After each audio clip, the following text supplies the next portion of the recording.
Yeah. So we have the act called the CGST Act of 2017, right? Now, what is this act? Is it a very difficult act to read or understand? No. I'll be okay. I don't have it in this bag, but I usually carry one set of 103 pages. CGST Act is only 103 pages, so you can actually go through it. It's not a very difficult act to, understand. But what is in the act? Is it full-fledged? Is everything covered in the act? No. If you look at the CGST Act, it says, for example, you have to file the returns. The act will not say how to file a return, by when you should file a return, etc. The act will tell you this is the CGST Act, and you should file your returns within the due dates prescribed in such manner as may be prescribed. So it'll only say whatever is prescribed, you follow it. It will not say how and when. How is it prescribed? Where is it prescribed? It's done in the form of rules and amendments and notifications. So what they do, they issue notifications saying, okay, the due date is extended to 22nd March from 20th of March. Extension of 2 days is given. This is the process to file your returns. It will be done in the form of rules. Forms are given. So Act is a simple document which tells us briefly as to what is to be done. How it is to be done, we will look at the rules. Same, we have CGST rules. So Act will tell us what to do. Rules will tell us how to do it, right? And now you can see a lot of changes happening. In fact, we have our monthly newsletter, and I compiled this data last week. 947 changes to the Act have happened from 1st July 2017. It's been almost 4 years now that GST has come out. There are a total of 947 changes. This includes notifications, circulars, etc. So 947 times the GST Act has changed, which comes up to around 0.66 changes per day. Or you can say around 2 changes in 3 days, right? Now, this was very difficult for taxpayers to keep a track of, right? And the language is so difficult in many cases that when I was working in a CA firm, I was handling the GST matters there, and there was one assistant of mine. One notification came, I think, was it notification 8 or 38 or something? I asked her to read it out and explain it to me, because my first reading, I had to read it twice because the first reading was not good enough for me to understand. So when I read the second time, I understood. I gave her time. She explained me once. I gave her half an hour to explain. She came back with me with the exact opposite meaning as to compared to what was actually intended there. So when you look at it, if professionals are finding it to interpret the act or the notifications, just imagine common people like you and me. Can they interpret? It may be difficult. The language used is also in some cases a little tricky, but the best thing to do is, not for you, but for professionals, what they do is they'll have to log into the portal and check if there is a change in the GST Act. Keeping a track is a very big task, not for you, not for me, but for everyone for that matter. If I ask you, what is the 100 change? What is the 500 change? Can you tell me? No. Can you remember all the 947 changes? No, not necessarily. But what happens here? To counter this issue, what we came up with as a solution from our company is we are issuing newsletters monthly, which will cover or summarize all the notifications. But keep in mind, all the notifications may not be applicable to you also. It may be applicable to a certain class of people. But how do you determine that? You should open the notification and only then check out, right? So again, keeping all the problems aside, if I go ahead with the problems, then I think you will join or skip the meeting midway through and just leave. This webinar is for your knowledge, so I'll just cover all the practical problems and jump on to the main points here.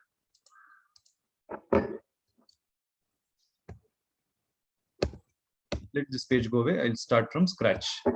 Now I'll be covering the basic concepts for you, because you will not have heard of few topics like this. This will help you not only in your undergraduation, but also post-graduation, or even later if you're employed somewhere, you're working somewhere. All the things which I'm about to tell you will definitely help you, right? The first thing, types of tax or types of GST. Right now, any bill, do I have a bill here? No.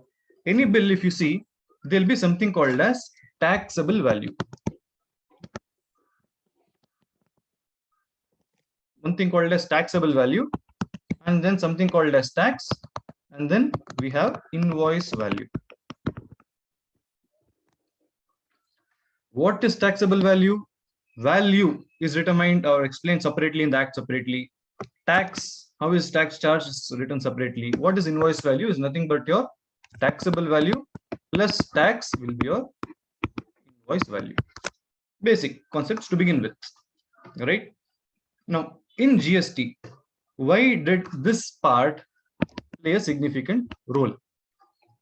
When we talk about one nation, one market, one tax, right? Many people have views about that, but when you talk about one nation, one market, one tax, how can we say it's one nation? Because in India, there are many acts levied by the center and states. What are the acts or taxes levied by the center? We had something called as service tax. We had excise duty. Service tax is charged, or was charged rather, now it's no longer there. Service tax was charged if you are offering services to someone. Now, if I'm a professional, if I'm offering training service to Sindhi College, I will give them a bill. Example, I will say 1 lakh rupees is my professional charges plus tax. Here, what tax I'll be charging? I'll be charging service tax because I'm offering service, right? This is service tax. This was levied by the center. So all the revenue generated by, the under service tax will go to the center. We had excise. Excise is related to manufacture. If I'm manufacturing something, I pay some certain tax called excise duty to the government. This also goes to the center. And there are various acts under states which states used to collect, like VAT. VAT means value added tax. Now this is on sale of goods. Now this is a stylus or digital pen, whatever you call it. If I'm selling this to you as the goods, right, I will be charging VAT. Now the problem with VAT is we have Karnataka VAT. The common rates were 5.5% and 14.5%. But we had similar VAT acts under Maharashtra, under Kerala, Tamil Nadu, Bihar, everywhere. So we had different VAT acts in different states. One issue. Again, we had something called as entry tax.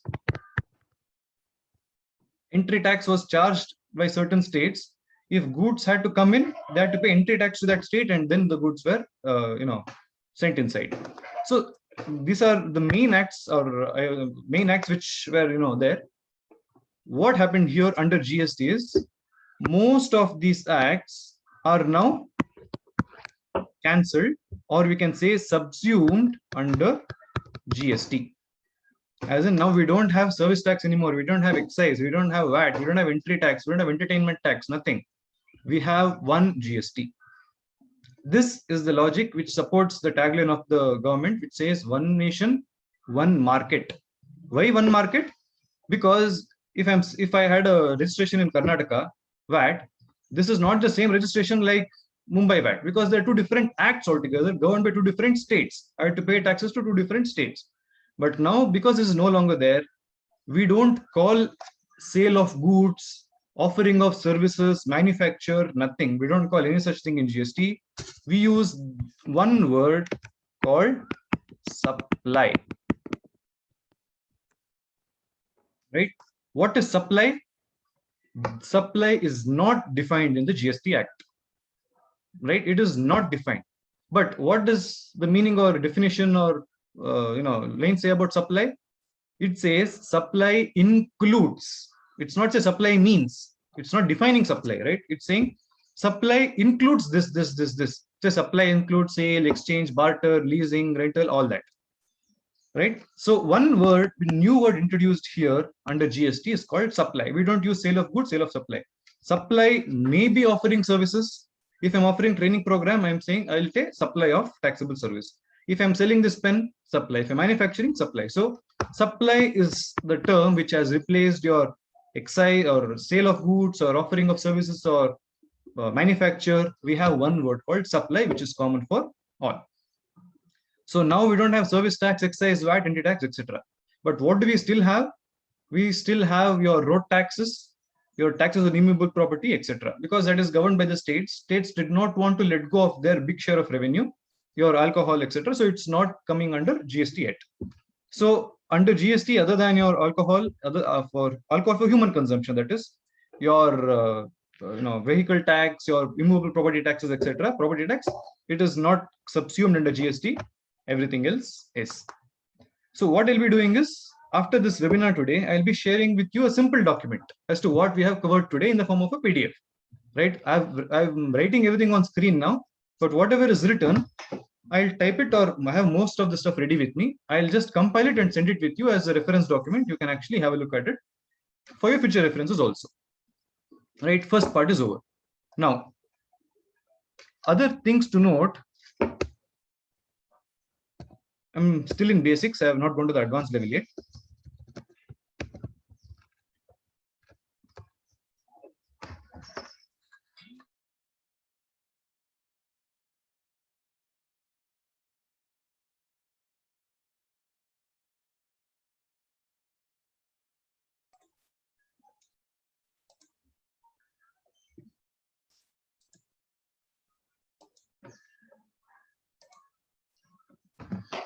Yeah, so some technical issue. Okay, so we are back. Now, what are the few terms we are going to learn here? One is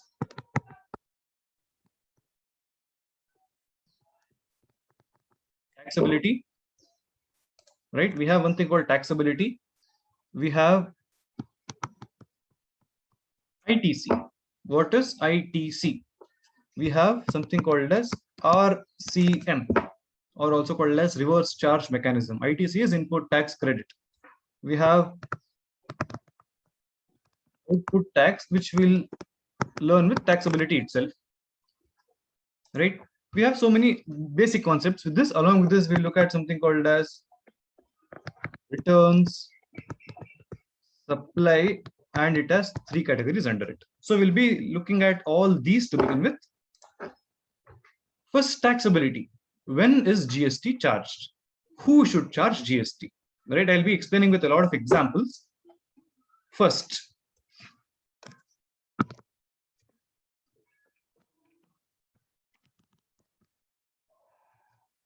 who should charge GST?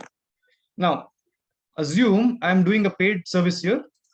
If I'm giving a bill to Sindhi College, should I charge GST to Sindhi College? First question, who should charge? What are the conditions for you to charge? Should you register under GST Act? That is the first question. So we talk about registration here. Right? Now, the limit for you to take a registration under GST is a turnover of 20 lakhs. If your aggregate turnover is 20 lakhs, more than 20 lakhs, you have to compulsorily register under GST. Right? Compulsorily, no option, you have to register under GST. Now, again, there are a few exemptions here which will not be covering, but 20 lakh is the limit. Now, government has given some benefits to small traders, wherein if you are into trading of goods, the limit has gone up to 40 lakhs. Right? For all practical purposes, the turnover is 20 lakhs. If your turnover exceeds 20 lakhs, you have to take registration under GST. If you're a trader of goods, it is 40 lakhs, but this will not be covering in detail. For all my examples, I'll be using 20 lakh itself for ease of convenience, right? Now, you should know that for goods, it's 40 lakhs. If your turnover crossed 40 lakhs in the previous year, this year, or as soon as it crosses 40 lakhs, you are supposed to take registration under GST compulsorily. This is compulsory registration. Other than this, there are a few cases like e-commerce operators. If you're making interstate transactions, etc., you'll have to compulsory register. We'll look at it later. Now, what happens when you take a registration? All the provisions, which includes your compliance, returns, etc., will be applicable to you, including raising of invoice, collecting of tax, and paying tax to the government. Now, is it optional? No. As I told you, there is a list which I'll share with you at the end of the session. There's no point in explaining. You can just go through the list. If you fall under that list, you are supposed to take registration under GST. For example, e-commerce operator, as I said, if you're making interstate transactions, or if your turnover exceeds 20 lakhs or 40 lakhs, as the case may be, you have to take registration. What if your turnover is 5 lakhs? Should you still take registration under GST? No, it's not compulsory, but you can take it. It's optional for you.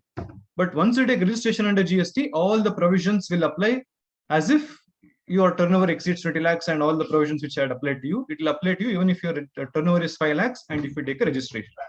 So once you register, turnover doesn't matter. Turnover is for registration. Once you register, everyone is equal.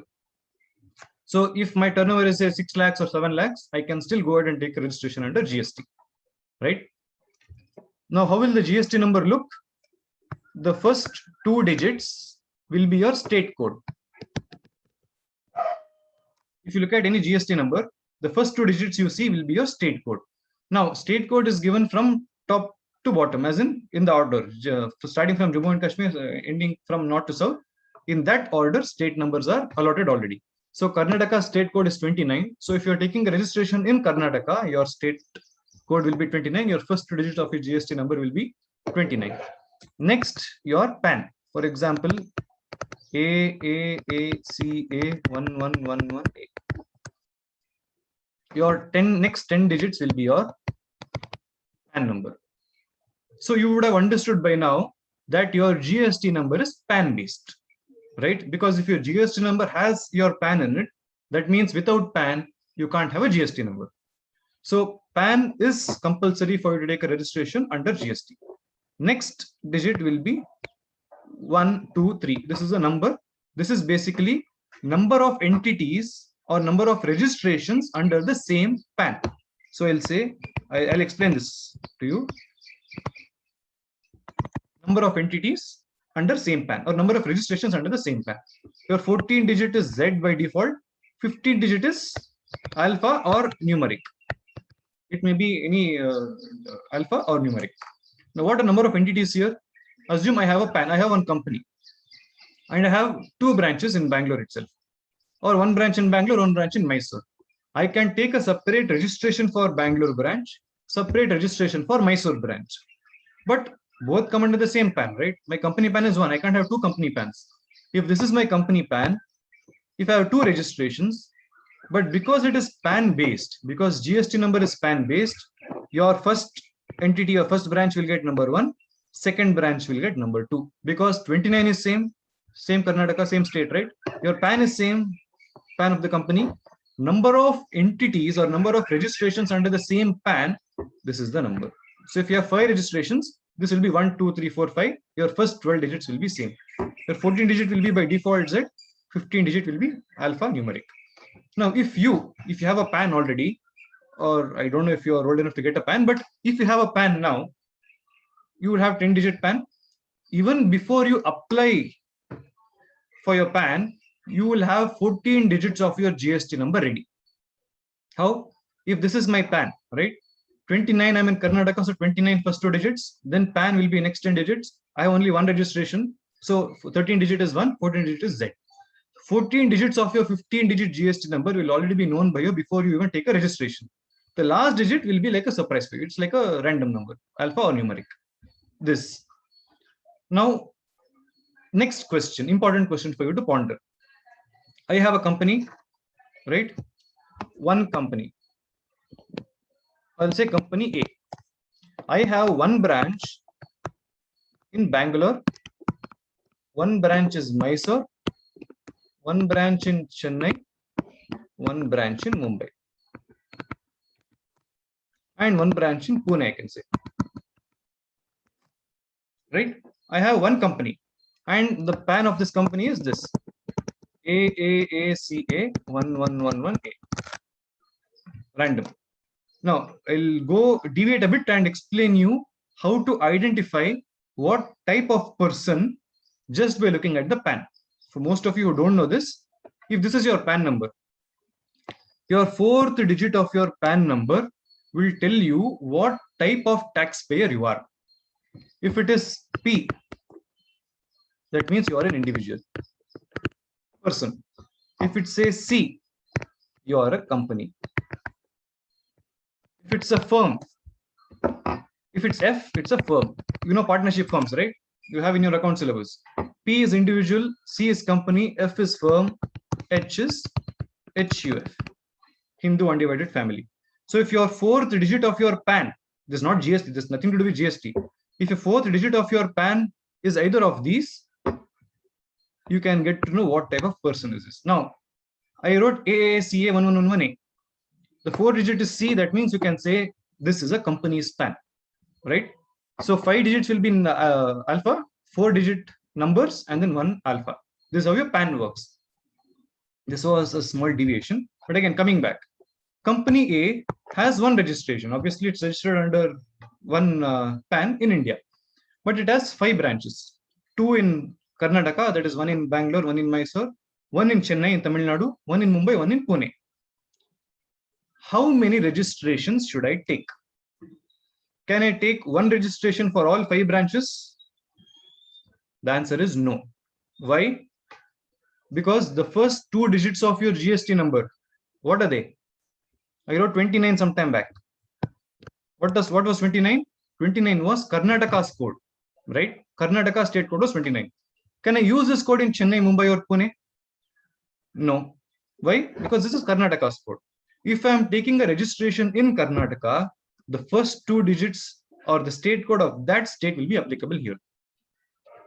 So we'll ignore Chennai, Mumbai, Pune for now. Let us concentrate only on 2 branches which is there in Karnataka, right? I have Bangalore and Mysore. Should I take 2 registrations for 2 different branches? The answer is no again. Keep this in mind. This is a state-wise registration.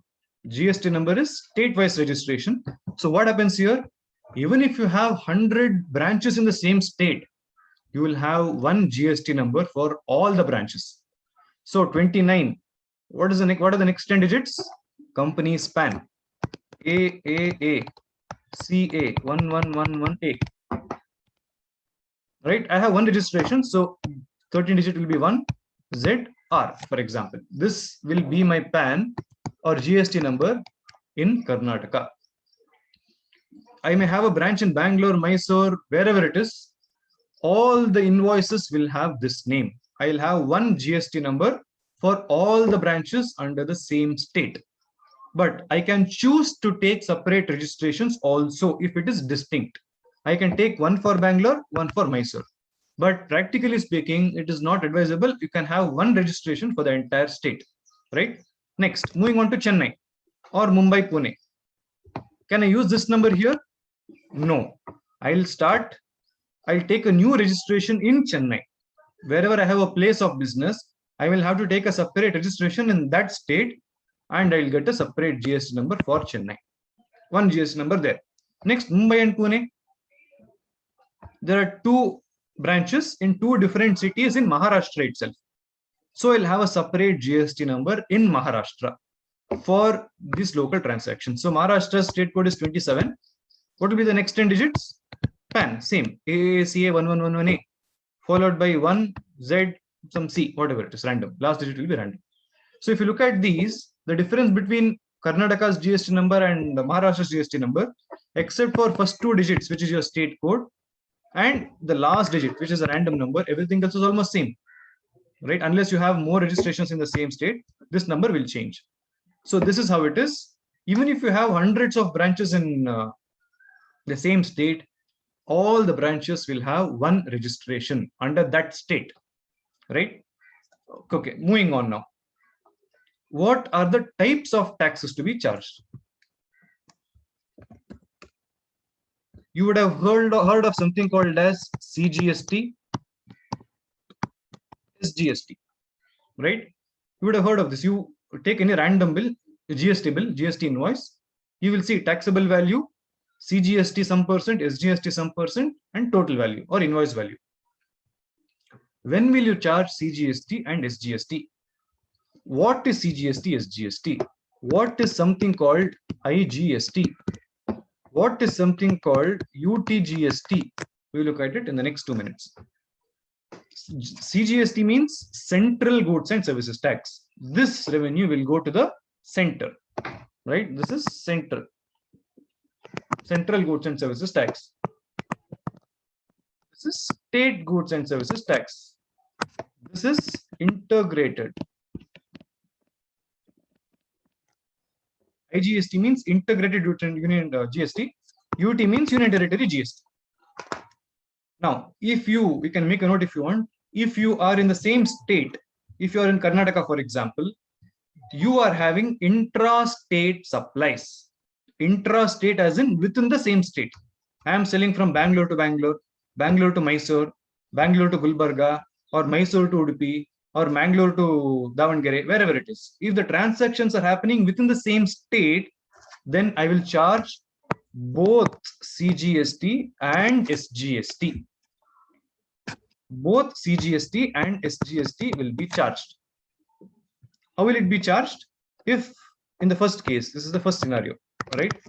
If my value is 100 rupees, taxable value is 100, I'm selling this pen for 100 rupees. If the rate for this pen, if the GST rate for this pen is 18%, GST rate is 18%, what I will do here, I will say CGST of 9%, SGST of 9%. So if it is intra-state supply, that means transaction happening within the same state, I will divide the main GST rate into two, that is CGST and SGST. I will charge these two. So I will charge 9 rupees as CGST, 9 rupees as SGST, and my total value will be 118. Now, who will charge this to, who will collect, who will pay? We'll look at it after 5 minutes. This is the first scenario. What is this? If we have intra-state, that is transactions happening within the same state, we charge CGST and SGST. We divide the rate into half, CGST, SGST 9 and 9, or if it is 12% tax, 6 and 6, charge it in your invoice. This is intrastate. What if it is interstate transaction? I am supplying from Bangalore to Mumbai, or Chennai to Bihar, or West Bengal to Gujarat. If transactions are happening between two states, we charge IGST. So this is scenario number 2. So in this case, what happens? My value will be 100. Because this is happening between two states, what I will do here, I will charge IGST of 9%? No, 18%, the entire rate. And my invoice value will be 118. So if you observe, in both the scenarios, my total invoice value is 118. It is same. The only difference here is, if it is within the same state, I will split the tax into two called CGST, SGST, and I will say 9 and 9. If it is interstate transactions or transactions happening between two states, then I will charge the entire GST rate as one rate and call it IGST. When will UTGST be charged? If you have a separate, if you are in a union territory, then instead of SGST, we will say UTGST. That's the only difference. So SGST and UTGST are all same. Only difference there is SGST is a state, UT is a union territory. Again, there is a small catch there in union territory tax, wherein if you have an assembly, you have SGST, not UTGST. But again, that's a topic for later. We'll not cover it today. For your understanding, this is enough. So intra-state transactions happening within the same state, CGST, SGST. If it is within two states, IGST. And if you are in union territory, then you charge CGST and UTGST instead of SGST. Right? This is what tax is to be collected. Now, next we'll understand who will collect this charge, who will collect this tax, who will pay this tax to the government, and how can you claim this benefit. Right? I'll explain in the form of one example so that you can understand better. Now, you are Mr. A. Right? You are A. You are selling something worth value of 1,000. 1,000 is your taxable value. You are selling within the same state, so you are charging CGST of 9%, so it will be 90. SGST of 9%, which will be 90. What is the total here in this case? 1180. This is your total value. Now you are selling this to whom? You are selling this to B. You will give him a bill. 1,000 rupees is the value. For example, 1,000 rupees is the value of this pen. 90 rupees CGST, 90 rupees SGST, 1180. This is your bill.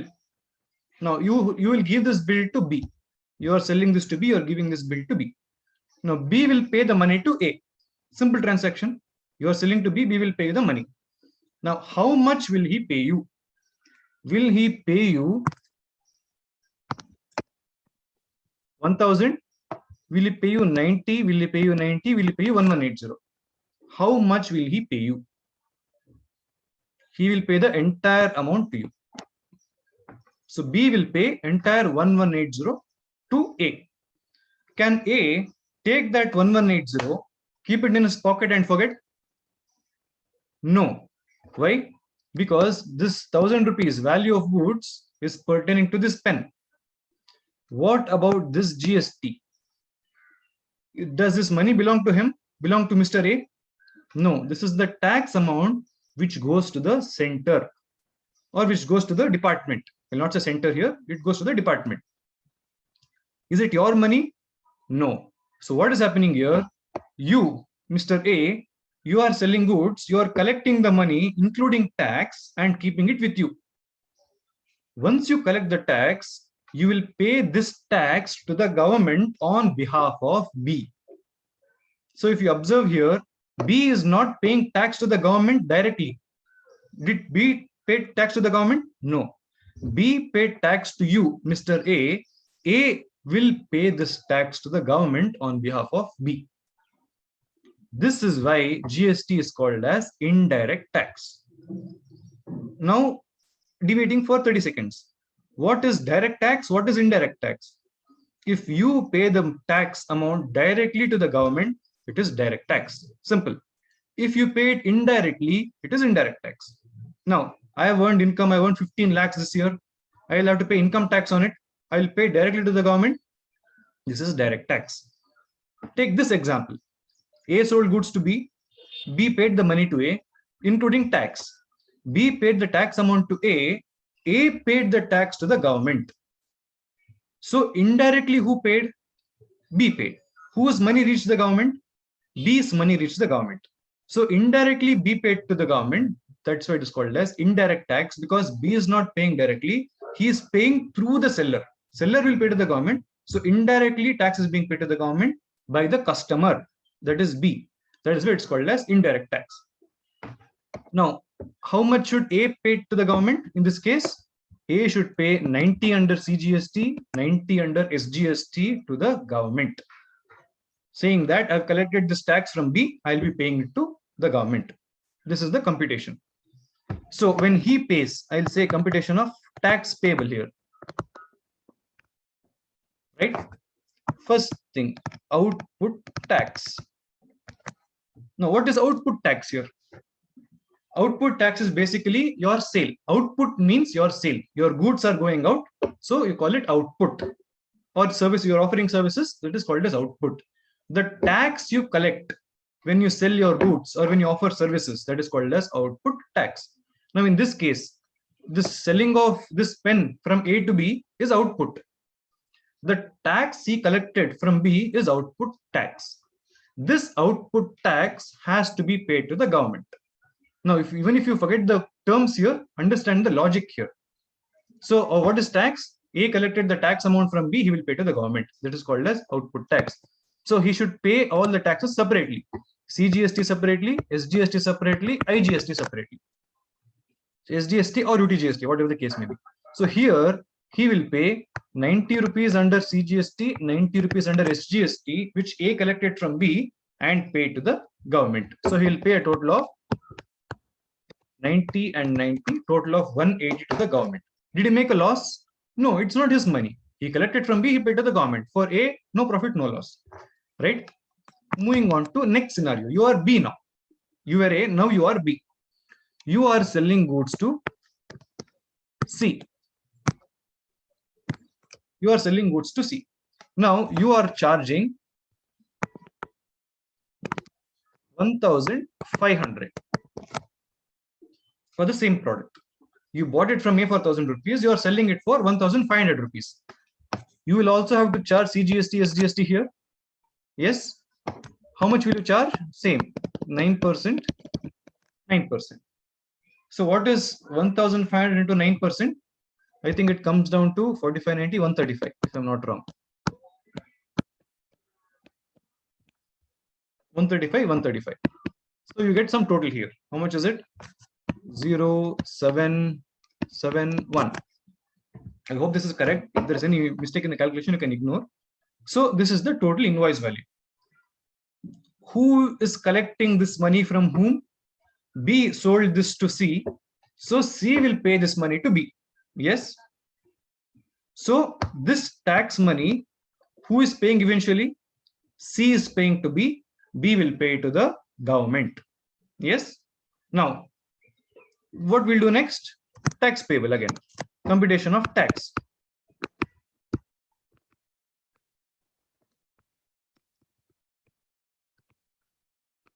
We are computing the tax payable by C or by B to the government now. One, what is output tax?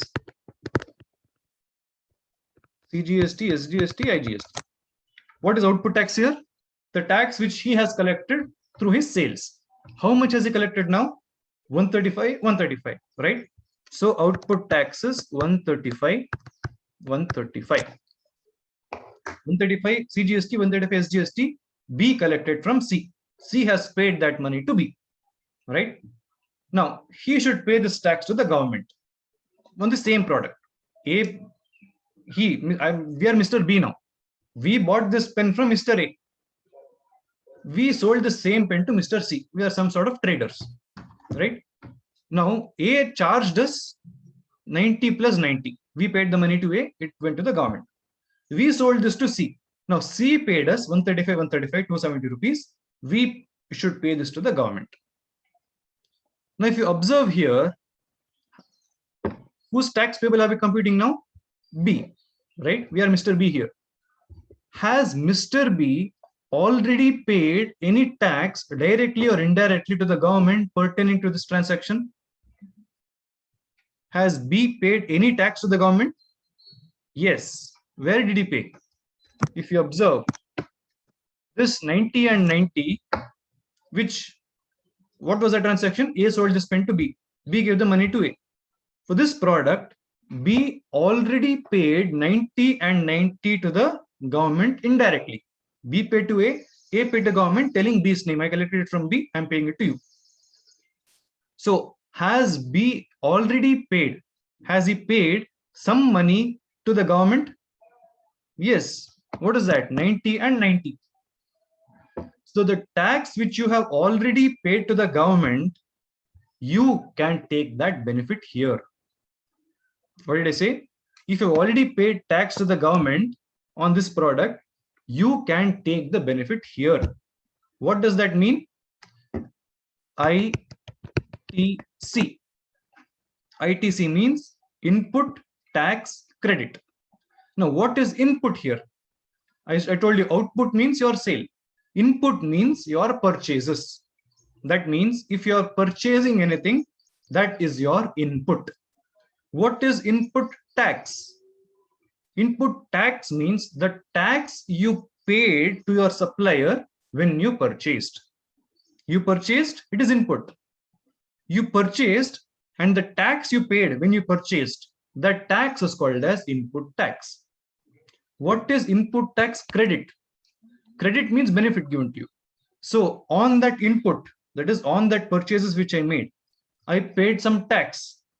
That tax, I will take the benefit here. I will take the credit here. That means whatever tax I already paid here, 90 and 90, I will reduce it from my output tax payable to the government and only pay the balance tax. So what is 135 minus 90? 45, 45. So if you see here, I had to pay 135, 135 to the government. Where did 135 come from? This. I collected 135, 135 from C, right? I should pay this money to the government. But as an advance, when I purchased itself, I had paid some money to my supplier who paid to the government on behalf of me. So indirectly, I had already paid a small amount to the government as tax. That amount already paid by me, I will reduce it from my amount payable to the government now because I already paid it. Only the balance I will pay to the government. This is how tax payment is calculated under GST. So same thing, if you are, instead of CGST, SGST, if you were selling to Maharashtra, for example, Bangalore to Maharashtra, instead of CGST, SGST, you would only charge IGST and you will pay IGST separately here. IGST minus input tax credit, balance tax you pay. Along with this, if you have both CGST, SGST and IGST also, then again, calculation is separate. CGST separate calculation, SGST separate calculation, IGST separate calculation, and minus all the input tax credits, balance tax you pay to the government. Now, this looked simple, right? This tax payable, this calculation, this part looks very simple. But for professionals, I usually take 3-hour sessions only for this. So obviously I can't explain in deep because it will take more time here, but this is the basic concept. Output tax, whatever I'm selling, collect, I should pay to the government, payable. Minus input tax credit, tax already paid by me, I will, whatever I paid to him, I'll minus it here and tax payable. Now, next, probably after you get some knowledge about GST, probably we can have one more session on GST where we'll explain how this set-off thing works, how this deduction thing works. What if you have only IGST ITC and CGST SGST payable? Or what if you have only IGST payable? What if CGST SGST input is available to you? Cross utilization, set off of credit, that's a discussion for later. But the intention of today's session is not take you deep to one particular topic, but to have a brief glance about what GST is and how it works. This is the general summary of how tax payable works.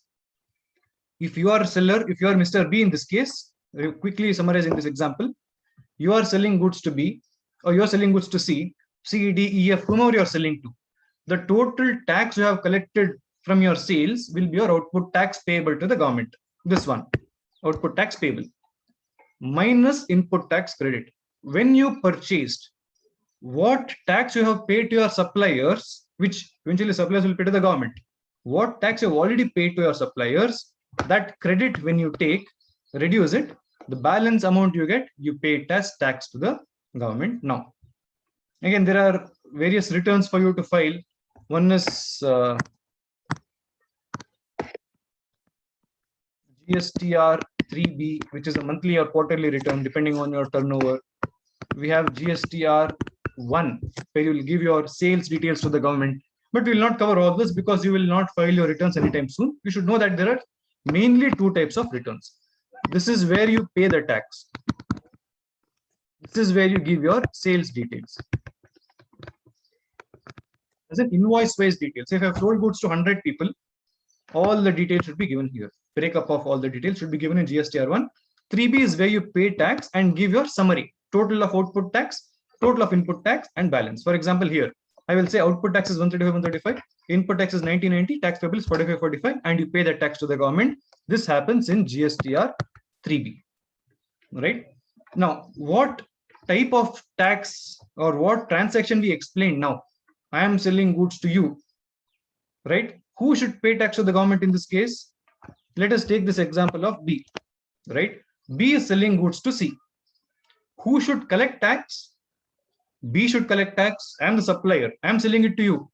So I am B, I am the seller. I will collect tax from my customers. I will pay the tax to the government on behalf of suppliers, right?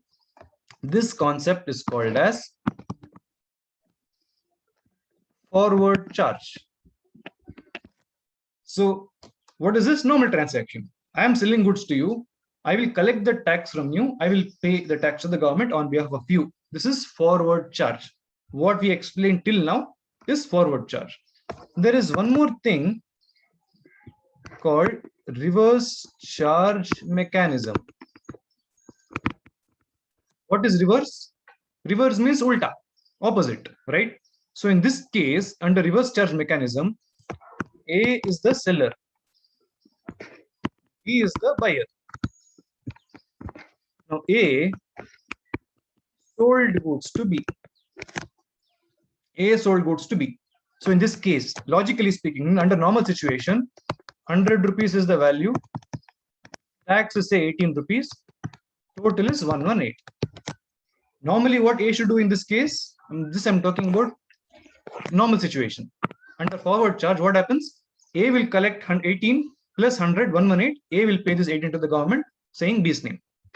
But under reverse charge mechanism, who will pay tax to the government? As I told you, it is ulta. So in this case, the buyer or the customer should pay tax to the government. So how much will A collect in this case? He will not charge this. A will say value is 100, no tax, total 100. A will collect only 100. What should buyer do? He should raise a self invoice, because in this invoice, is there a tax? No, he is not charging any tax. What buyer will do? He will raise one invoice on himself. He will say value is 100, tax is 18, total is 118. The only difference here is, instead of seller collecting the tax and paying to the government, buyer himself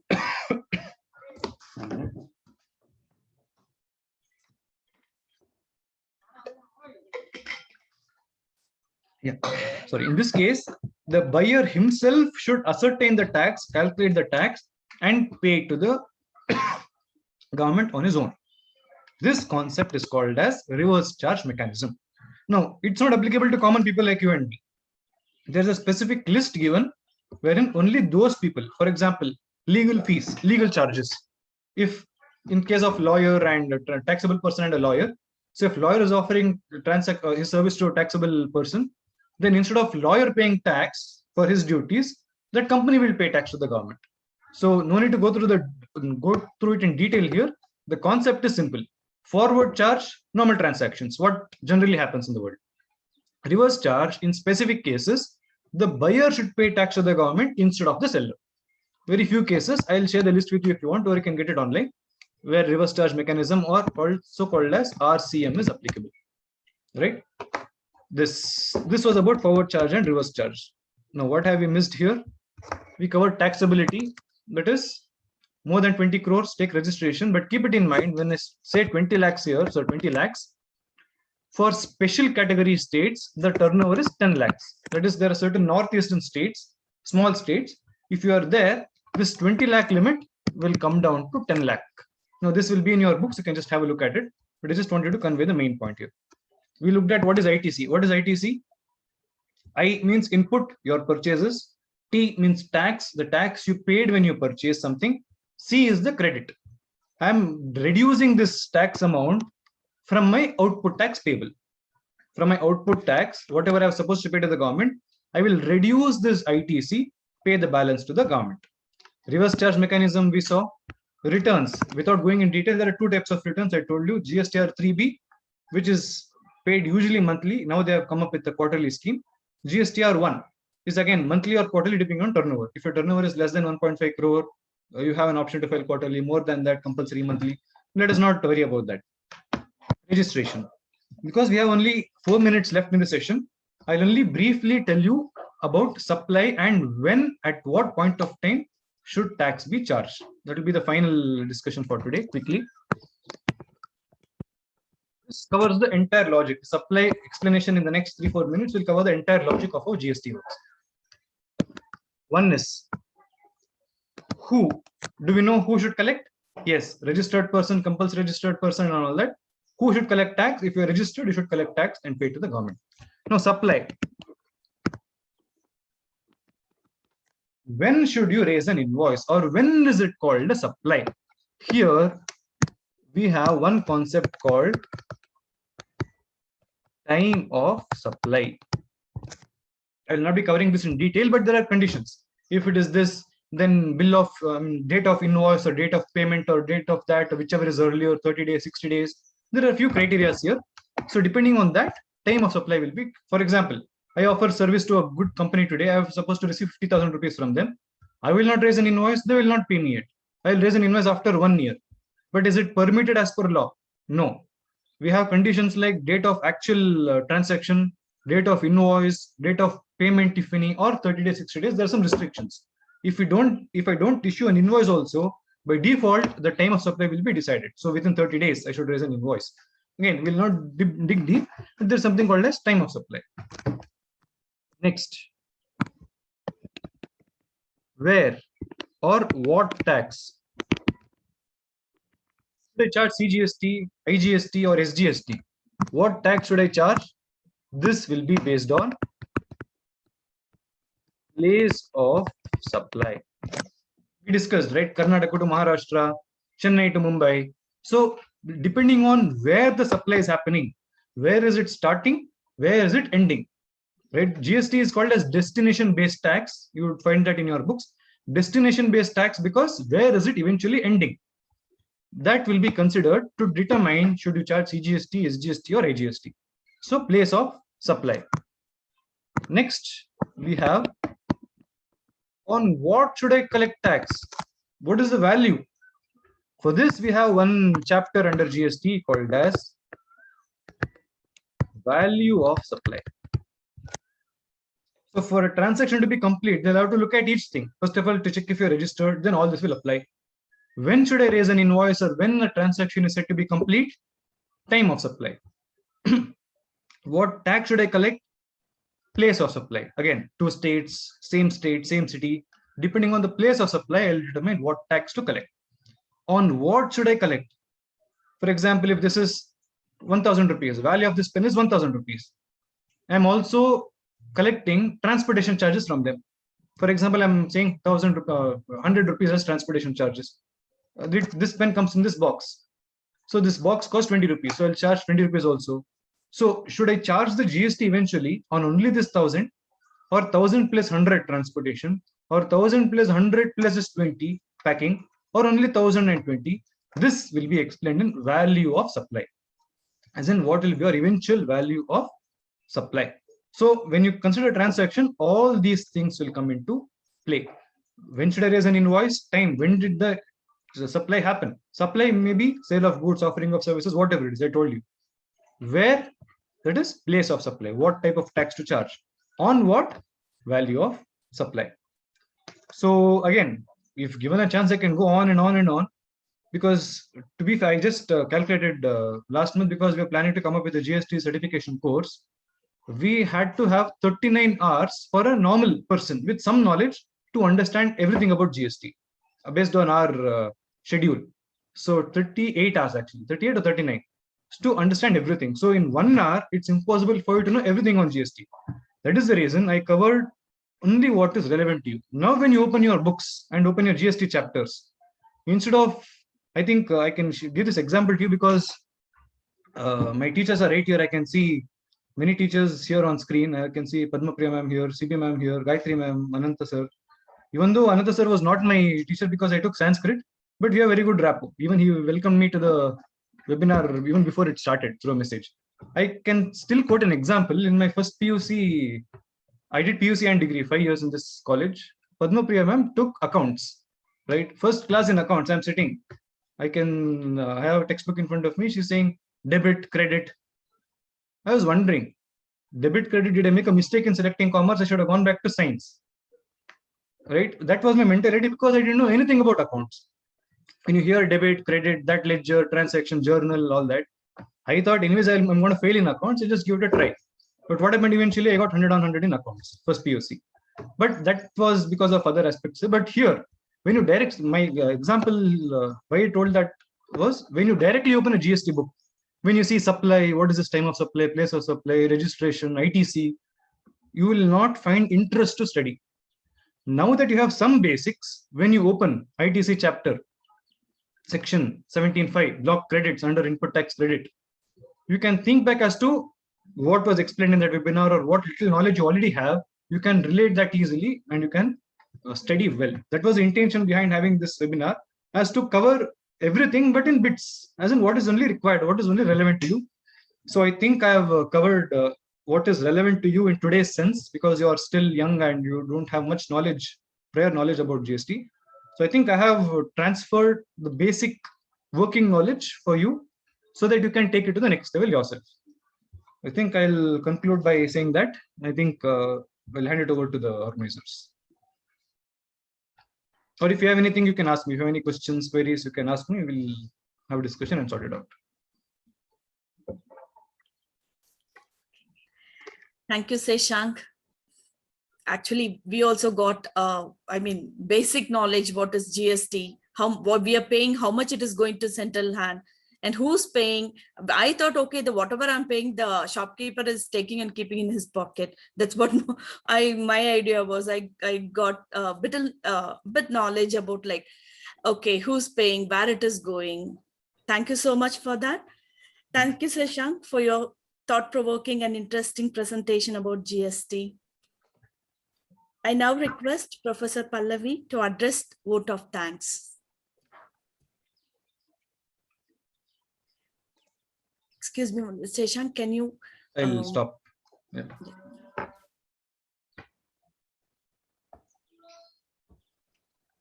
One minute, ma'am.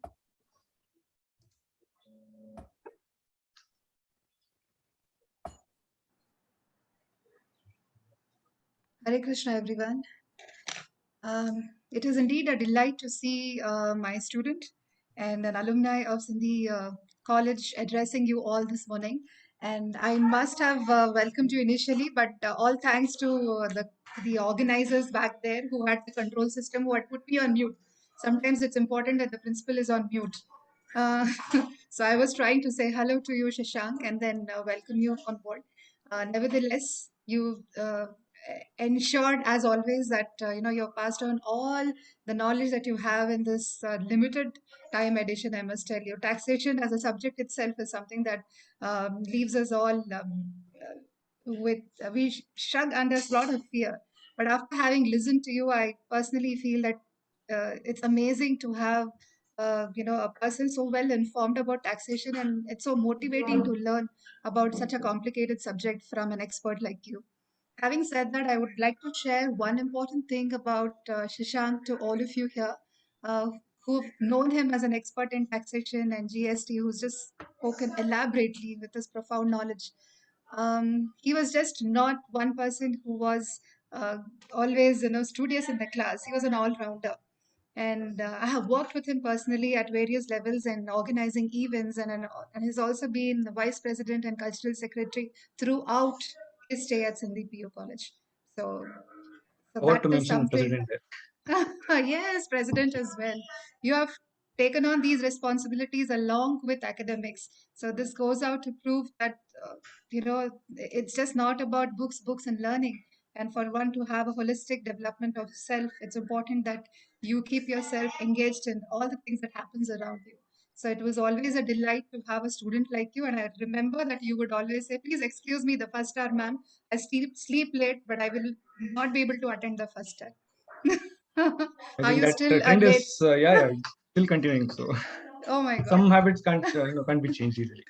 Okay, all right. Nevertheless, I don't think that you would be Googling or you would be doing other things, but it's all the learning that you have invested in, because it's all you have given us a food for our brain. And each one of us here, especially me on my personal front, this topic was something that I had a very superficial knowledge or the basic understanding of why GST and why one nation, one market, and one tax. But you've gone ahead and given us a lot of indulgences and knowledge about how it works, and a lot of technical aspects. We are very, very thankful for sparing your precious time, and we look forward for your association, and we will try to bring you back in the days to come so that we could have repeated sessions. And then I just also heard you're coming up with a 39 hours certification course for GST, and we look forward to rolling out these things for our students in the days to come. Definitely. On behalf of all the students, faculty, management, and on my personal behalf, I would like to thank you for sharing your precious time and for sharing your knowledge with Sindhi U College. Thank you once Thank you. It's always a pleasure coming back to where I got all this knowledge. Thank you. again. Pleasure. Thank you. Best wishes. Thank you, everyone. Thank you, Shashank. We'll wind up the section, ma'am. Thank you. Thank you.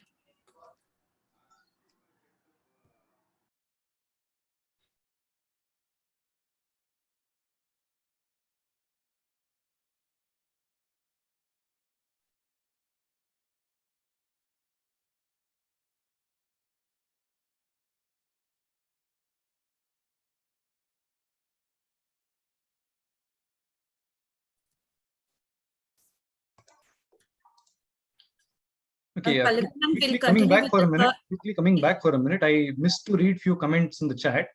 I'll make sure I'll just go through that and I'll send as a small note to you guys. I forgot to address because I didn't know that questions were asked there. But anyways, I'll go through that and I'll address it informally. Okay, Shashank. Thank you. Thank you for that.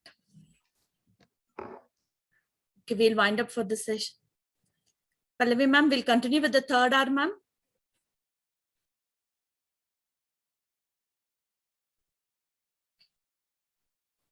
Okay, we'll leave them.